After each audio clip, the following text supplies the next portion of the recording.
So as we start moving forward now, we're going to be looking at some of the essentials for C sharp.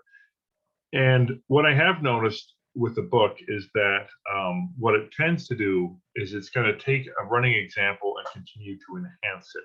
And that is okay. But if you remember, or if you had a chance to look at that video about how to learn a computer language, sometimes it's good. It says a lot of times what happens is that people will read or learn a particular concept from reading or videos like this, and then go ahead and try to apply it to a larger solution.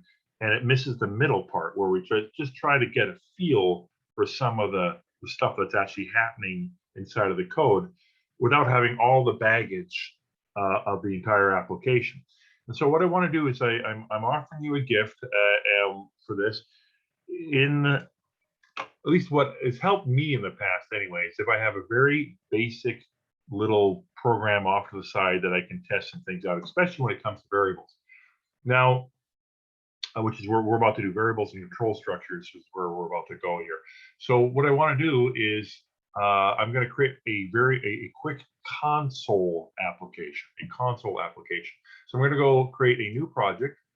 And right away, it's one of the first guys up here, console application. And I'm going to go next.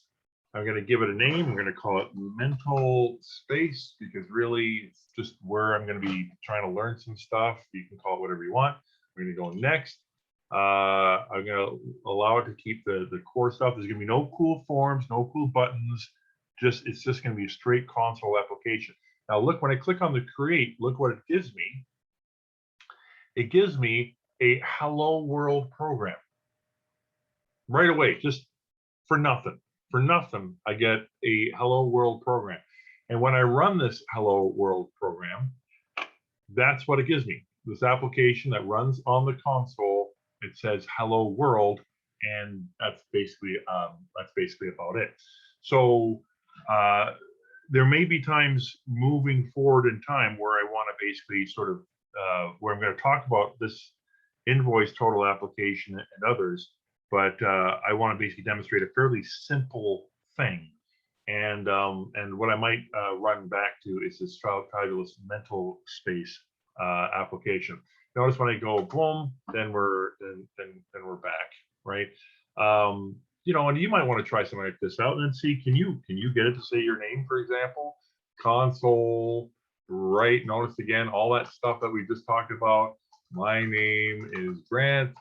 And then, of course, what we want to do is we want to put that semicolon at the end there. And now when I'm not entirely sure what that's all about. So you know what, just in case that's a problem, let's go build. Seem to have no problem with build. Let's go mental space, and it seemed to have no problem. And then hello world, my name is Grant. All right, good deal. So I just wanted you to be aware that I was going to try this out. MentalSpace. Think of it more like a dynamic whiteboard where I can basically kind of show some stuff live. And I think sometimes it helps you guys too to sort of get in there and do some stuff without having to worry about blowing up an entire application. Because even as simple as invoice total is, there's a lot of moving parts in that already, right? So anyway, that's what I'm doing with that.